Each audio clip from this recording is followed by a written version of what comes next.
Okay, let's unpack this. For decades, whenever we talked about conflict, it was always grounded in these really clear physical domains. Land, sea, air, space. Very tangible things. You could see them, you could measure them. Exactly. And then, of course, technology forced us to add the information domain. We started talking about networks, data, cyber operations. Right, the plumbing. Who controls the flow of information? But now it seems like strategic analysts are identifying something new, a fifth or maybe even a sixth domain of warfare. And this one is different. It's the most intimate battle space you could possibly imagine. The human mind itself. The human mind. And that's not just a catchphrase. It signifies a really profound, and I would argue, an irreversible shift in how modern conflict works. It feels like a fundamental reorientation of strategy. We're moving the center of gravity of conflict away from, say, steel and silicon. To the intangible, yeah. I mean, if the information domain was about controlling the pipes, the data flows, the networks, this new space, this cognitive battle space, is entirely about controlling the interpretation of what comes through those pipes. So we're moving beyond just targeting systems. The target is now human perception. It's judgment, it's belief. Ultimately, it's about free will. And that's why we wanted to dedicate this entire deep dive to the concept. Our analysis today is grounded in some really recent strategic work, specifically looking at the cognitive battlespace, war in the human dimension. And we have to be super clear right from the start. This is not just, better propaganda. Right, it's not just PSYOPs with a new name. Not at all. We're talking about something far more ambitious, altering the foundational structures of how we think. So influencing how people think, not just what they think. That's the key. The strategic goal is to shape those core mechanisms of decision-making, often without the target even realizing their autonomy has been compromised, to influence political and military outcomes. So our mission for you, the learner, is pretty comprehensive today. We're going to try and define the boundaries of this new battle space. We'll explore how AI has become the rocket fuel for these kinds of operations. We'll also compare the global doctrines. Right. From Russia's reflexive control models all the way to NATO's focus on resilience. And finally, we have to analyze the really deep strategic and, frankly, defense challenges this whole shift presents, especially for a large, diverse, digitally connected democracy. Okay, so let's start by trying to establish the terrain.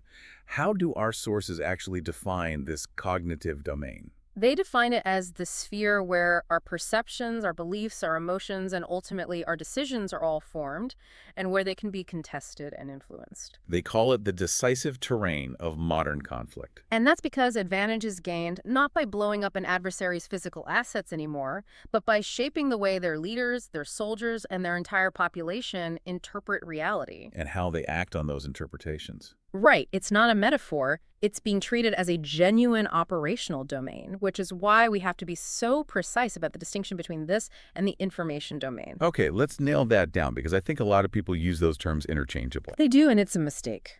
So the information domain, as we said, that's the technical stuff.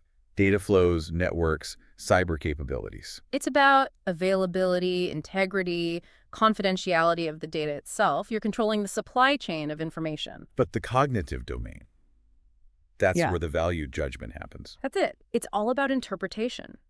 How do we as humans actually take in that data, synthesize it, and make sense of it? It determines the ultimate impact of all that information by influencing things like belief, trust in your government, and, national will. So to use an example, if an adversary takes down a power grid with a cyber attack, that's an information domain effect. A classic one, yes. But the cognitive effect is the panic that follows. The loss of trust in the government's ability to protect you.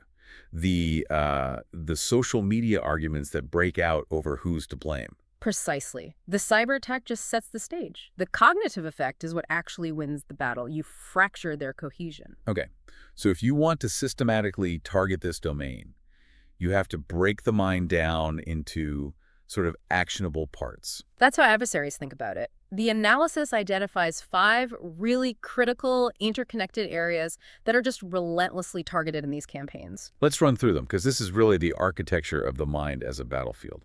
The first one seems the most basic: attention. It is, but it's fundamental. In a world of information overload, just controlling who or what people pay attention to and for how long is half the battle. If you can't get attention, you can't deliver your message. You can't deliver the cognitive payload, as they call it. And adversaries use algorithms to make sure their narratives dominate the very limited cognitive bandwidth we all have. Okay, so after attention comes emotion. Yes, fear, anger, pride, humiliation. These are incredibly powerful cognitive levers. Shortcuts, right. They are. They effectively bypass our slower, more deliberative, rational analysis. Fear, for example, it just short-circuits nuanced thinking and pushes you towards immediate, often irrational action.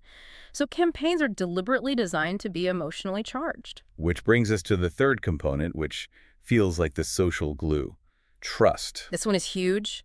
Trust is the judgment we make about who is credible. The media, the government, scientists, you name it. And when that trust erodes, Societies lose their ability to coordinate. Suddenly, even a minor incident can trigger these huge, polarized, self-damaging reactions, which very often is the actual strategic goal of the adversary. okay, so you've grabbed their attention, you've triggered an emotion, you've eroded their trust. The fourth target is decision-making. Right. This is the process that turns all those perceptions, whether they're real or manipulated, into actual choices. And you can structure the environment to influence that choice. That's called choice architecture. By controlling the information someone sees, you can basically induce them to pick a suboptimal or even a self-damaging option, like deploying their military forces incorrectly or passing a policy that weakens them. And the final target seems like the deepest one, behavior formation. This is the long game. It's about the long-term stabilization of habits, attitudes, and even our fundamental identity. So it's not just about one decision in a crisis. No, this is about fundamentally reshaping a nation's identity or its social cohesion over years or even decades. The effects are so persistent, they last long after the initial campaign is over. You're basically creating generational vulnerabilities. So to really understand how these components are actually targeted, we have to pivot a bit into behavioral science. We do.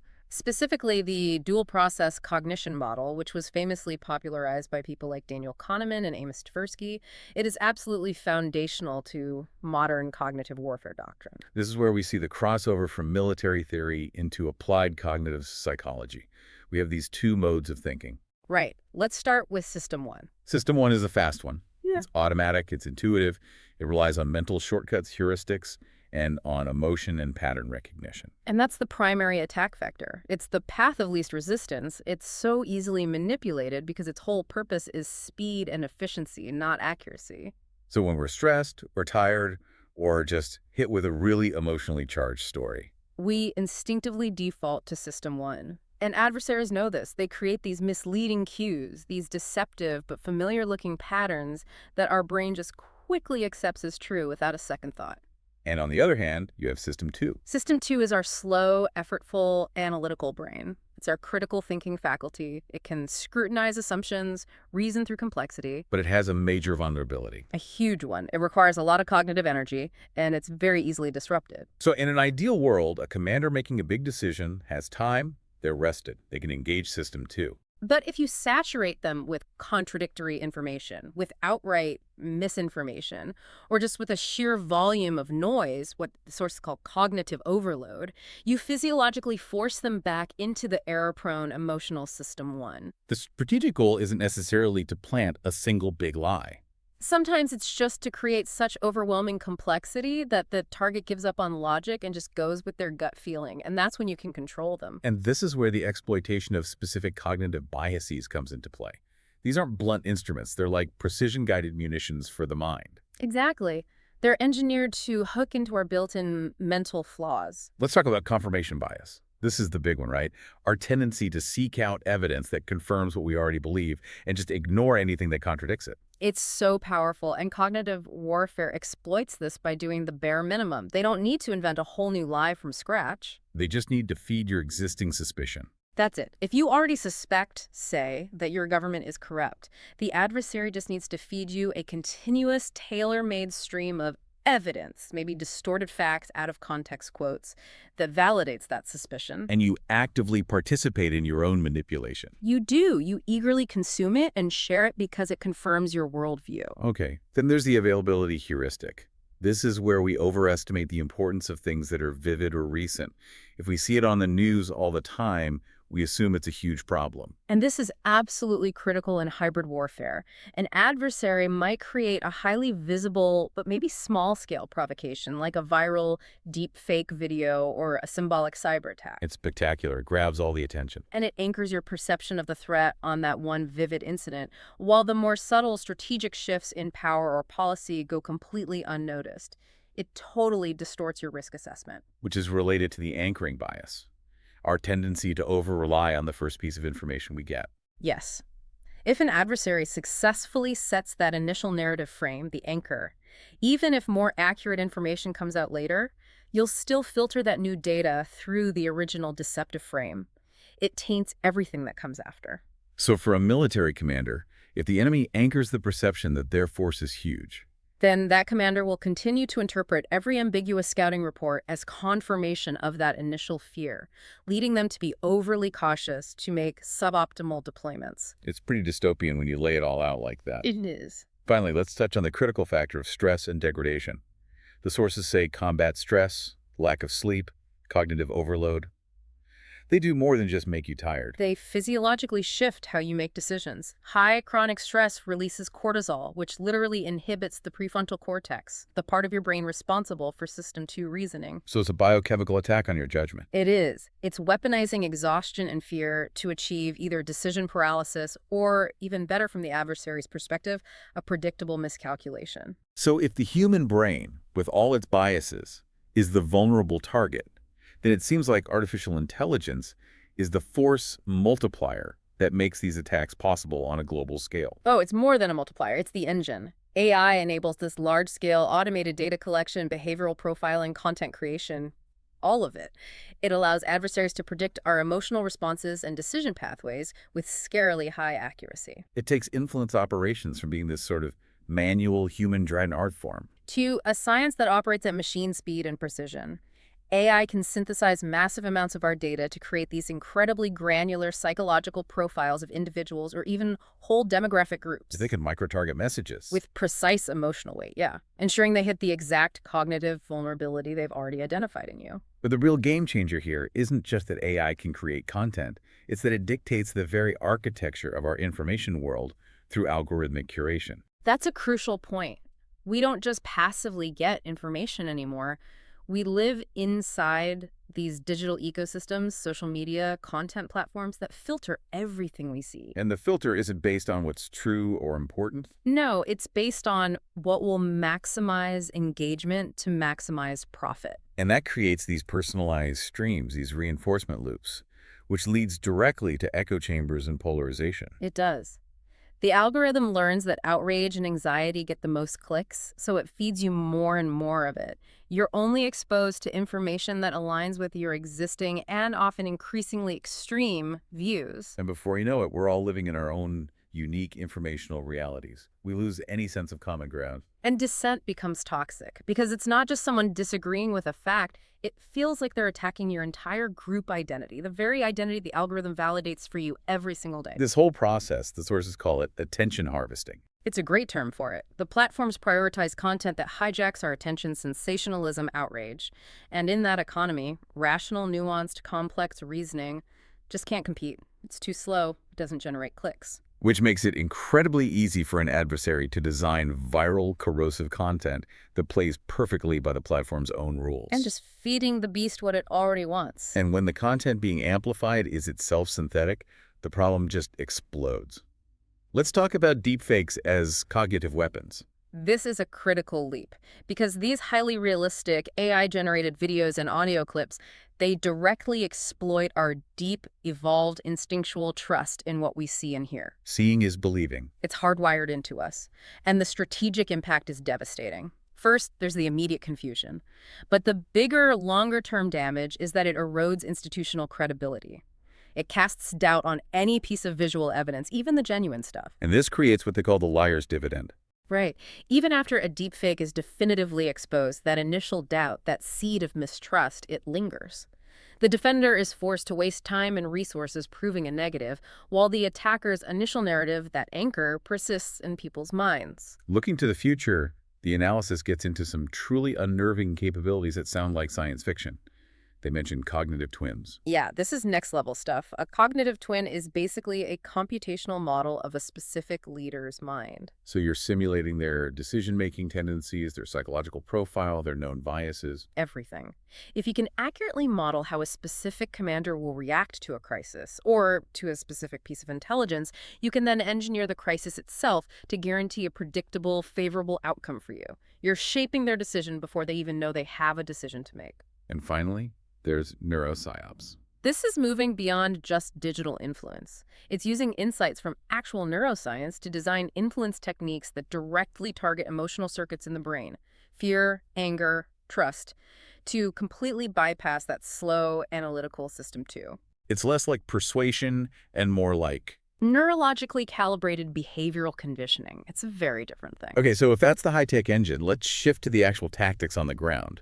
The toolbox seems to emphasize things that are low cost but can have an extremely high impact. Absolutely. And one of the most pervasive tools is mimetic warfare. Memes. Memes. They seem simple, even silly, but they are incredibly powerful. They're essentially cognitive payloads.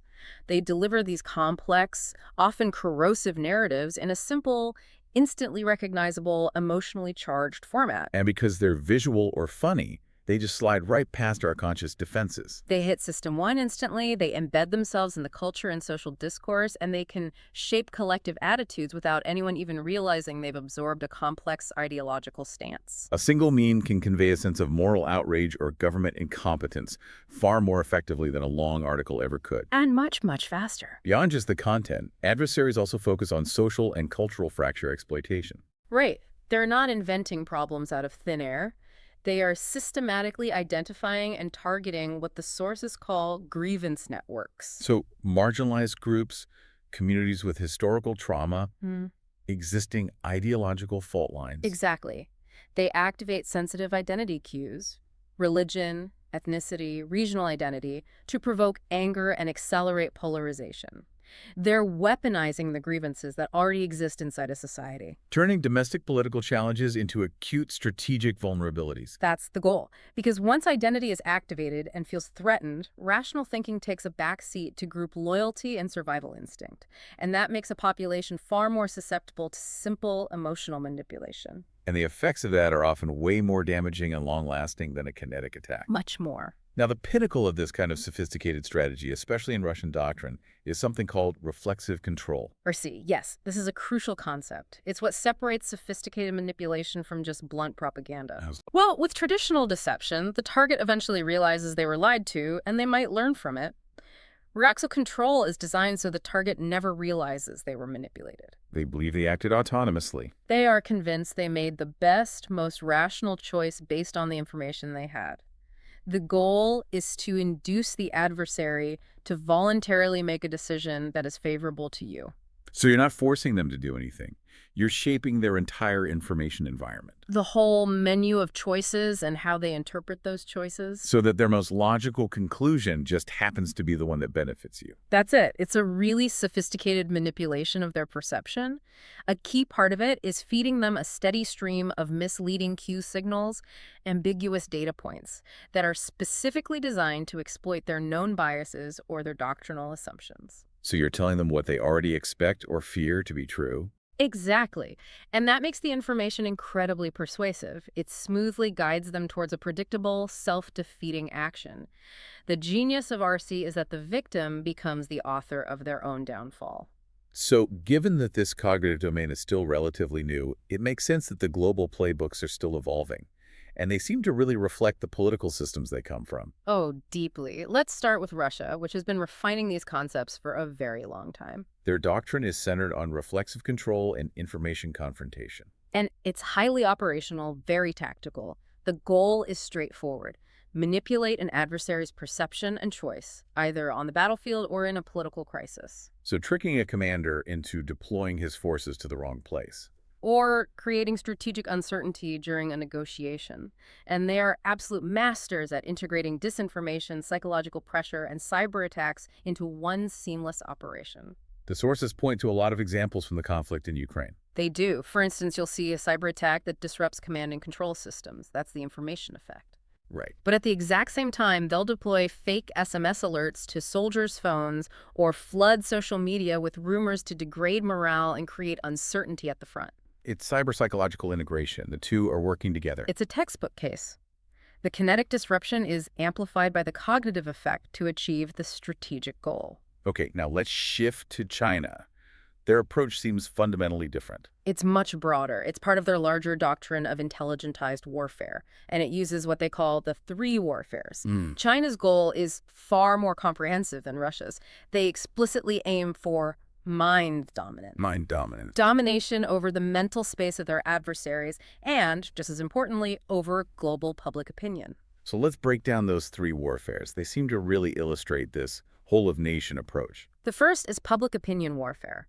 This is all about shaping global media and narrative framing to make sure China's actions are always seen as legitimate or inevitable or even beneficial. So investing in foreign media outlets, using social media to push their narratives. And deploying armies of commentators to counter any unfavorable coverage. It's about projecting strength and inevitability. The second is psychological warfare. This relies heavily on intimidation and strategic ambiguity. Think of aggressive naval maneuvers in contested waters or very public missile tests. The goal isn't necessarily to start a fight. It's to induce fear and paralysis in the other side's decision makers. Exactly. To push them to submit to Chinese demands without ever having to fire a shot.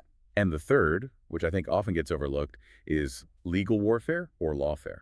It's strategically vital. This involves using international law or perceived gaps in the law to normalize their contested territorial claims. They try to frame their actions in a legalistic context to gain cognitive legitimacy on the world stage. Making resistance to their claims seem illegitimate. That's the idea. Yeah. And for all three of these, AI and big data are seen as absolutely essential for achieving that global control. Okay, so finally, what about NATO and the U.S.? Their approach seems to be shaped by very different constraints. It is. Operating within democratic principles and needing coalition buy-in really shapes their doctrine. It focuses mainly on decision superiority and resilience. It sounds much more defensive. It is, fundamentally. The U.S. integrates this into what they call Operations in the Information Environment, or OIE. It involves PSYOP and MISO, but always with an adherence to ethical and legal constraints. And for NATO, they view cognition as the final domain of operations. What does that mean? It means the conflict isn't over until the enemy commander's will is broken or the society's cohesion collapses. So their primary focus is protection. Protecting their own decision-makers' ability to think clearly. And strengthening the entire society's resilience against this kind of narrative penetration. It's a stark contrast to the overt manipulation sought by Russia and China. So you really have two competing philosophies here. One seeks to manipulate and coerce thought, and the other seeks to fortify and defend the capacity for rational thought. And these very different doctrines, they all converge on one primary theater of operations. The gray zone. The gray zone, that strategic space between declared peace and declared war, where everything is characterized by deliberate ambiguity. Ambiguity of attribution, of intent, of legality. Everything. Because in this zone, you purposely keep your actions below the threshold that would trigger a decisive military response. Things like persistent cyber intrusions, economic coercion, salami-slicing territorial claims. These aren't just actions, they're props in a larger cognitive play. They are. The adversary is relying entirely on perception management and ambiguity to make strategic gains without starting a real war. And that's why cognition is the central instrument in the gray zone. You're trying to win by eroding your victim's will to resist and their ability to even coordinate a response. But precisely. You want to fracture their political cohesion, manipulate their alliances, and just generally mess up their decision-making cycles, all without firing a shot. To understand how this works tactically, we have to go back to military decision theory, specifically the OODA loop. The OODA loop. Observe, orient, decide, and act. It's that continuous cycle that any combatant goes through. And cognitive operations focus heavily on corrupting one specific part of that loop. The orientation phase. And it's for a very specific reason. Why orientation? Because observation is just raw data. The decide and act phases just follow from whatever your orientation tells you the data means. Orientation is where your mental models, your biases, your cultural assumptions, it's where you interpret reality. So if you can't physically blind your enemy, you can't take out their satellites or their radar, You instead attack their ability to understand what they're seeing. That's it, exactly. You shape the narratives, you inject misleading information that confirms their worst fears or their institutional biases. You ensure that they misinterpret the situation. So they end up making suboptimal choices, not because they're stupid, but because their picture of reality has been successfully corrupted. It slows them down, it distorts their thinking, it misdirects their actions, and very often it leads to strategic paralysis. The ability to manage this ambiguity in the gray zone is probably the single most important strategic capability a nation can have today. Okay, let's bring this analysis home now and focus on India, because its strategic environment seems uniquely exposed to these kinds of cognitive pressures. It really is. India is facing this persistent, multifaceted adversarial pressure from its two immediate nuclear-armed neighbors.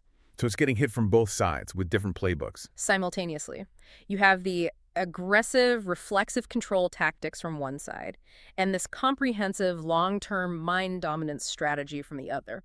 Pakistan leverages proxy narratives and information campaigns to try and destabilize things internally. While China uses this combination of assertive military posture with really advanced diplomatic and cognitive influence ops. Right, all designed to project this image of overwhelming power and inevitability. But what really seems to raise the stakes here are India's inherent domestic vulnerabilities. This is the critical factor. You have the world's most populous democracy, incredibly diverse, with these deep-seated regional, ethnic, and religious social fault lines. And you couple that with one of the largest digitally connected populations on Earth. And those fault lines become attack surfaces. That digital connectivity, which should be a huge advantage, also becomes a primary vector for attack. Hostile actors systematically map these social fractures. And they weaponize them. They do. They activate sensitive identity cues, historical traumas, local grievances, anything to activate that in-group loyalty and intensify the perception of threat. It's polarization warfare. You're turning domestic political disagreements into acute strategic vulnerabilities that an external actor can then exploit. We can see the power of this and the power of narrative discipline in some recent cognitive episodes in crises. Let's start with the Doctrine standoff in 2017. That was a fascinating case study. It was. China's strategy was all about narrative. They pushed this story of India as the aggressor, the treaty violator, and hinted at an inevitable Chinese military response. But India's success there was rooted in its own narrative discipline. It was. They maintained this very clear, restrained, diplomatic narrative. They emphasized treaty obligations, peaceful resolution, and legitimacy. And that clarity just neutralized a lot of the Chinese cognitive pressure, and critically, it maintained international support. That was a huge cognitive win. Now, you can contrast that with the Galwan clash in 2020. That really highlighted the adversary's use of information control. Absolutely. After Galwan, Chinese sources used very selective disclosure of information, highly curated images, official statements, all to project this narrative of PLA dominance and successful escalation management. They were trying to control the global perception of what happened. By controlling the information flow and maintaining opacity about specific details like casualties, they tried to dictate the story. It put India in a very difficult position when it came to retaliation and risk management. It was a cognitive move to manage the military reality. And even domestically, you see this with things like the CAA protests. A clear example of how internal political issues become vulnerable. You had external actors amplifying very selective narratives through coordinated foreign networks, framing these internal events in ways that just deepen the pre-existing polarization and mistrust between communities. It shows how quickly domestic dissent can be co-opted and weaponized into a cross-border influence strategy. Hashtag 4.2, counter-cognitive warfare and resilience. So, if the threat is the systematic weaponization of the mind, then the defense can't just be better technology. It has to be something else. It has to be cognitive resilience, and the sources are clear. This isn't some vague personal trait. It's a defined strategic capability. The ability of a population and its leadership to maintain sound judgment and social cohesion, even when they're being saturated with manipulation. Exactly. And this strategic defense rests on several interlocking pillars of national cognitive security. The foundation, it seems, has to be institutional trust. It is the absolute strategic asset in this domain. When citizens trust their public institutions, that they're transparent, that they're responsive, the space for an adversary's narrative to take root just shrinks dramatically. Trust is like an immune system against information warfare. That's a perfect way to put it. And building on that trust, you need robust systems for information integrity. So ensuring authenticity, traceability, credibility of content, that's a huge challenge with deepfakes and generative AI. Massive challenge. But the state can't do it alone. You also need widespread media literacy. This is the democratic countermeasure. Yeah, it is. You have to empower citizens through education to critically evaluate sources, to recognize their own cognitive biases, and to spot manipulation techniques. It's about inoculating the public mind. Okay, now let's shift to the military command level. We have to be protecting command authority. Commanders are uniquely vulnerable because of the extreme stress they're under. They're prime candidates for System 1 errors. So this requires, what, deliberate cognitive load management. Yes, streamlining information to reduce noise, but also, and this is critical, using cognitive blue teams. Explain what those are. They're essentially high-fidelity drills that simulate adversarial manipulation. They don't just test reaction time, they test a leader's resilience under very specific psychological pressures. So you expose them to a sophisticated deepfake designed to exploit their personal biases, or you poison a trusted intelligence source in the simulation. Exactly. You find the vulnerabilities in their judgment under stress before they become catastrophic liabilities in a real crisis. All of this, though, it demands an integrated architecture. Right now, the responsibility for this feels very fragmented. It's spread across intelligence, military, and civilian agencies, and that's just not sufficient for this kind of threat. You need a centralized, coordinated response. The sources suggest something like a Tri-Service Cognitive Warfare Cell, TSCWC. Placed under the Chief of Defense Staff to ensure true military integration. And even broader than that, you need a unifying framework, a National Cognitive Security Policy, NCSP, to coordinate the defense across the military, academia, and civil society. It has to be a whole-of-nation effort. This brings us to some really thorny ethical and legal challenges. I mean, when you start targeting perception and belief, you raise profound questions about the moral status of cognition itself as a legitimate target. This might be the most significant long-term dilemma.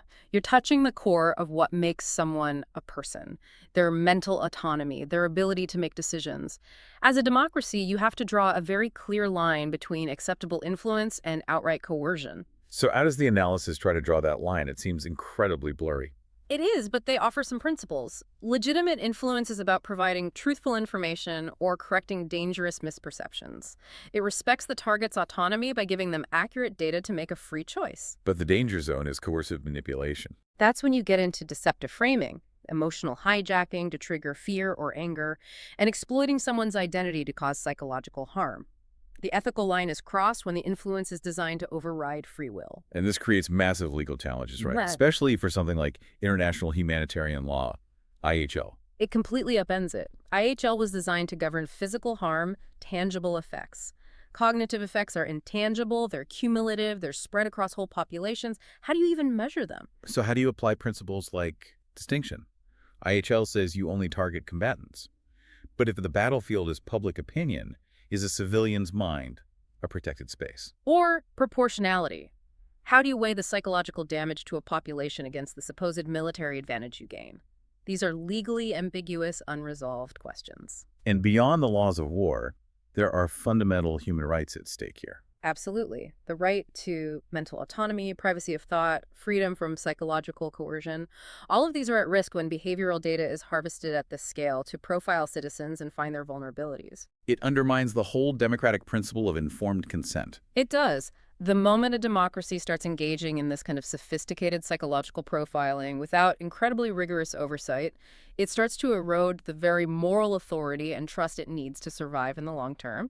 Hashtag tag 5.2, the strategic imperative. So beyond the ethics, these new cognitive tools introduce some pretty severe strategic risks. Yeah. Number one seems to be the problem of attribution. It's a huge problem. Autonomous influence agents, hyper-realistic deepfakes, proxy networks. They're all designed specifically to make it difficult, if not impossible, to quickly and credibly identify who is attacking you. Which creates a massive risk of miscalculation. A huge and volatile risk. Yeah. If a convincing deepfake appears to show a rival leader authorizing an attack and you can't prove or disprove it quickly, you're stuck. Do you retaliate and risk escalating a war over a fake? Or do you hesitate and look weak? Rapid verifiable attribution becomes a critical strategic capability in itself. It does. And then you have the inescapable dual-use dilemma.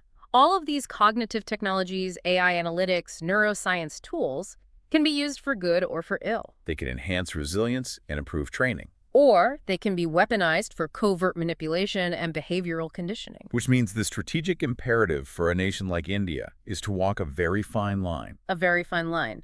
You have to aggressively integrate the global scientific rigor and best practices, the Western focus on technological defense, while grounding your entire doctrine in your own democratic ethos. You have to resist the temptation of the authoritarian model. Absolutely. The authoritarian approach of coercive information control might seem effective in the short term, but the analysis is clear. It fundamentally destroys the societal resilience and institutional trust you need for long-term strategic success. True victory requires upholding the very values you're trying to defend. Because if you don't, you turn a short-term tactical advantage into a long-term self-inflicted strategic vulnerability.